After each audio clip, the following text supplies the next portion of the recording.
कभी देखा होगा हमारे साथ ऐसा हो जाता है कि ना चाहते हुए भी हमारे साथ ऐसा होता क्यों है? क्या होता है कि कभी कभी हम जाना चाहते हैं मगर सत्संग जाने का मन नहीं करता है। तो ऐसी स्थिति में हमें क्या करना चाहिए कि वास्तव में कि जो दुर्लभ चीज़ है वो आपके हिस्से में आई है और उसकी हम संभाल नहीं कर पा रहे हैं, तो हमें क्या करना चाहिए, कैसे संभाल करनी चाहिए? तो जब सत्संग जाने का हमारा मन नहीं करता है, कभी कभी ऐसा हो जाता है, तो हमें कुछ बातों का ध्यान अवश्य करना चाहिए।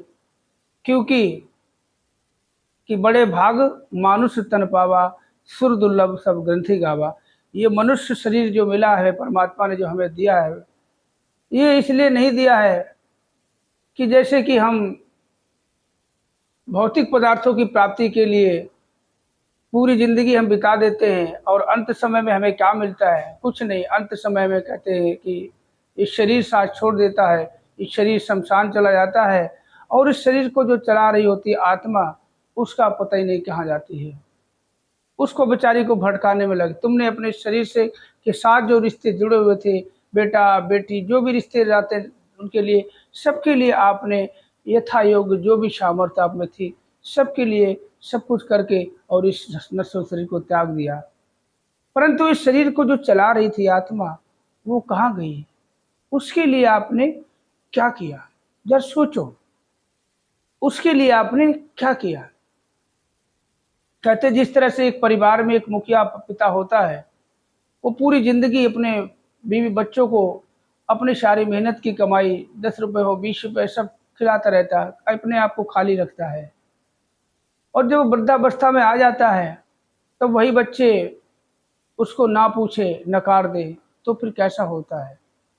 या सोचो कि पूरी जिंदगी उसने चलाया, अंत समय में उसको कोई ना पूछे, वो क्या करेगा? तो ऐसे ही जब आपको एक बात बताऊँ, सत्संग जाने का मेन मुद्दे पर आता हूँ। सत्संग जाने का मन नहीं करता। अब जरा सोचो, अब आपको एक एग्जाम्पल से समझाता हूँ। आप पूरी साल पढ़ाई करते हो, लिखाई करते हो, सब कुछ करते हो, हर तरह से पढ़ाई करते हो, और एक दिन वो आता कि आपकी परीक्षा होती है और कहते हैं सारे पेपर्स आपने दे दिए और लास्ट पेपर होता है और आप लेट हो रहे होते हो, आपकी तबीयत खराब हो रही होती है या बरसात बहुत तेज हो रही होती है, छाता भी नहीं आपके पास, कोई साधन भी नहीं आपके पास, तो आप उसमें क्यों पहुंचते हो? परीक्षा में फिर भी आप जाते हो। क्यों सोच के जाते हो? ये सोचते हो कि काश अगर हम पहुंच गए तो हो सकता हम आगे पास हो जाए, आगे क्लास में चले जाएंगे, और नहीं जाएंगे तो हो सकता हम एक क्लास में अगर एक पेपर में अगर हम फेल हो गए तो हम फिर पीछे चले जाएंगे। तो हम कितने उत्साह के साथ परीक्षा देने जाते हैं, धूप हो, गर्मी हो, कुछ भी हो, बरसात हो, सर्दी हो, मगर पेपर हम जरूर देते हैं। किस लिए? इस शरीर की उन्नति के लिए, इस शरीर की वाई के लिए। मगर ध्यान रहे, इस आत्मा का जो हम बोल रहे हैं, ये आत्मा क्या है? काम है हमारे शरीर में हरकत है, देख रहा शरीर, सुन रहा शरीर, काम कर रहा शरीर, ये अच्छा अच्छा सुंदर चेहरा दिख रहा है, ये आत्मा की ही देना है। आत्मा भी निकल जाए तो शरीर कहाँ जल के खाक हो जाएगा और 2 घंटे 1 घंटे बाद पता नहीं चलेगा कहाँ चला गया। तो ऐसे ही करे। जब कहते जिस दिन बहुत मन खराब होता, कल हमारे साथ भी ऐसे ही हुआ। बिल्कुल मन नहीं था, काफ़ी समय हो गया, 10-15 दिन हो गए, मात्र 2 संगत कर पाई है और कल की संगत जाने का कोई इरादा नहीं था। फिर अचानक से मूड बना नहीं, और वास्तव में संगत गया तो एकदम गद गद गद गद हो गया।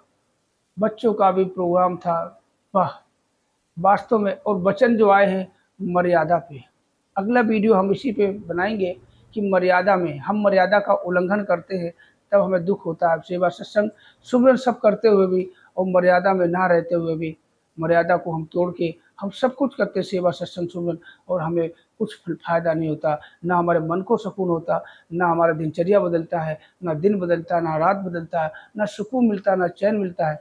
तो कल मर्यादा की बात जो हो रही थी बच्चों में, तो इतना अच्छा लगा कि वास्तव में कि सत्संग हर हाल में हमें करना चाहिए। हर सत्संग को हर कीमत पे हमें नहीं छोड़ना चाहिए, हर कीमत पे प्राप्त करना चाहिए। जहाँ भी सत्संग की